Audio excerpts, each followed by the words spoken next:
Carla Rainier and I have worked at this for a number of years.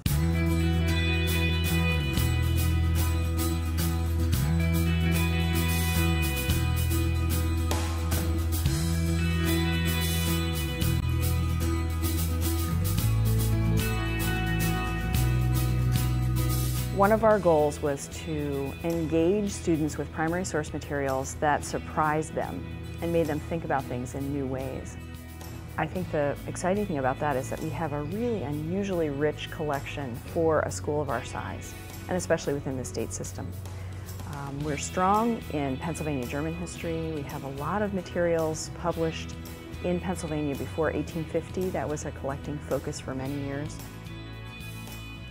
I think for the students, it's always a surprise to see what we do have here. We have a lot of resources, not only with the university history, where we have the very earliest documents with the board minutes, as well as the Literary Society minutes and early publications that really gives them an insight into what was happening here in the 1800s.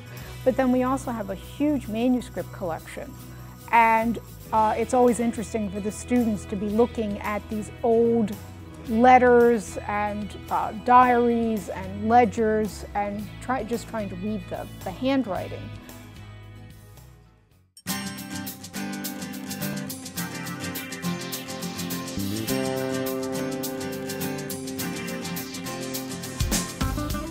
A growing area for us is our oral history collection. We have, students have been involved in collecting oral histories for the past 7 years in different classes.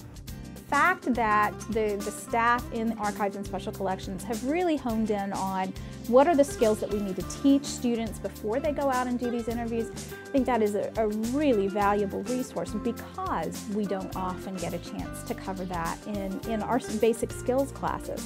So we always have students who are interested in doing that, whether it's interviewing their relatives about the Vietnam War or asking their mothers what it was like to be part of the equal rights movement. But they have to know how to do it effectively, and that's something that archives and special collections can help them learn how to do and help them get the equipment that they need to do it well. And I think it's given the students a great experience in simply meeting people that may have a little different perspective on life than what they have. And so I think it's been a really great thing for the university as well as the community.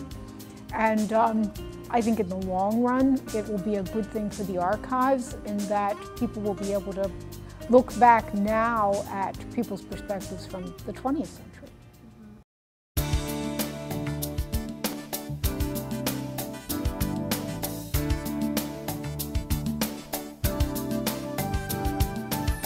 The fact that there's an archives here, the fact that it is available for students and others on campus, the fact that it is so well staffed and so well organized and so well run, it just makes me feel good because these things are so important. The staff in archives and special collections have been so tremendously helpful. I mean, they are available as often as they possibly can be to my students. They make my students feel welcome.